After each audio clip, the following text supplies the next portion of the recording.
Good morning guys. मन है आपको आज एक छोटी सी कहानी सुनाने का। एक दूर शहर में एक मशहूर चित्रकार हुआ करता था।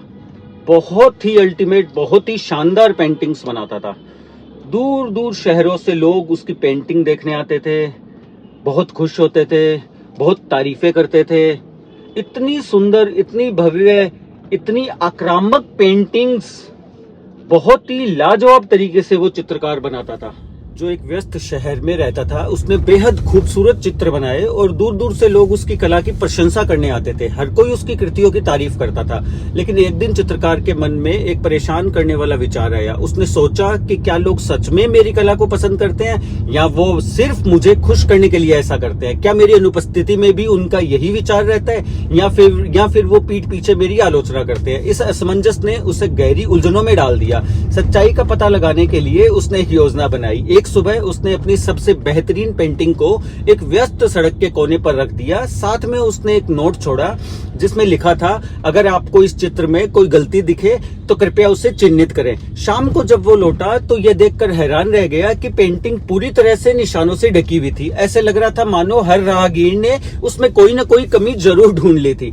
चित्रकार इतना आहत हुआ कि वो तुरंत पेंटिंग को घर ले आया और निराशा में बैठ गया। यह अनुभव उसे भीतर तक तोड़ गया। उसने पेंटिंग बनाना ही छोड़ दिया और लोगों से मिलना जुलना भी बंद कर दिया। एक दिन जब अकेले उदासी में भटक रहा था तो उसकी मुलाकात एक बुद्धिमान साधु से हुई। साधु ने उसे पहचान लिया कि वह वही मशहूर चित्रकार है, लेकिन उसे परेशान देखकर पूछा, क्या बात है, तुम इतने उदास क्यों लग रहे हो? चित्रकार ने अपनी कहानी सुनाई और बताया कि कैसे उसकी पेंटिंग पर हुई आलोचना ने उसका आत्मविश्वास चकनाचूर कर दिया। साधु ने ध्यान से सुना और फिर कहा, आओ कुछ अलग करते हैं। उसने सुझाव दिया कि वह उसी सड़क के कोने पर एक और पेंटिंग रखे, लेकिन इस बार नोट में बदलाव करे। साधु की सलाह पर चित्रकार ने एक नई पेंटिंग रखी और इस बार नोट लिखा, अगर आपको इस चित्र में कोई गलती दिखे तो कृपया उसे सुधारें। शाम को चित्रकार साधु के साथ वहां गया और नतीजा देखकर हैरान रह गया।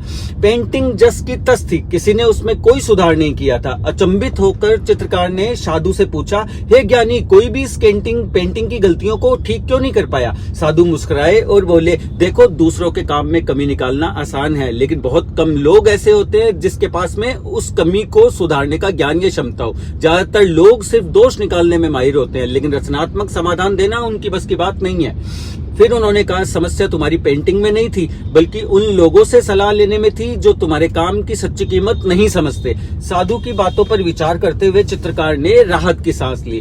उसने महसूस किया कि उसका आत्ममूल्य दूसरों की राय पर निर्भर नहीं करता।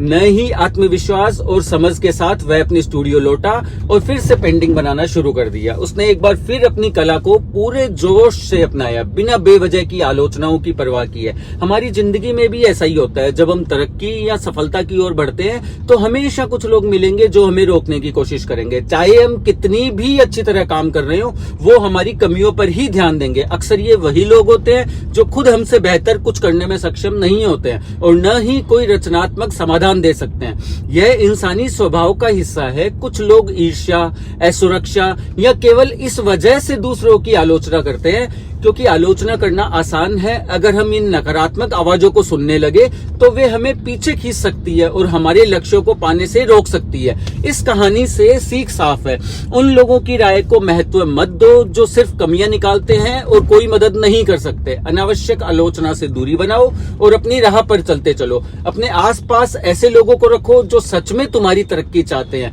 हमेशा याद रखो, असली प्रगति तभी है जब तुम अपने लक्ष्य पर ध्यान केंद्रित रखते हो और उन लोगों से प्रभावित नहीं होते जो केवल समस्याएं गिनाते हैं। इसलिए अपने सफल पर भरोसा रखो, अपनी क्षमताओं पर विश्वास करो और अपने काम से अपनी काबिलियत साबित करो। सच्ची तरक्की तभी शुरू होती है जब तुम अपने मकसद पर ध्यान देते हो, न कि आसपास के शोर पर। आशा है आपको मेरी बातों से कुछ नया सीखने को मिला होगा। Thank you so much guys, I love you all.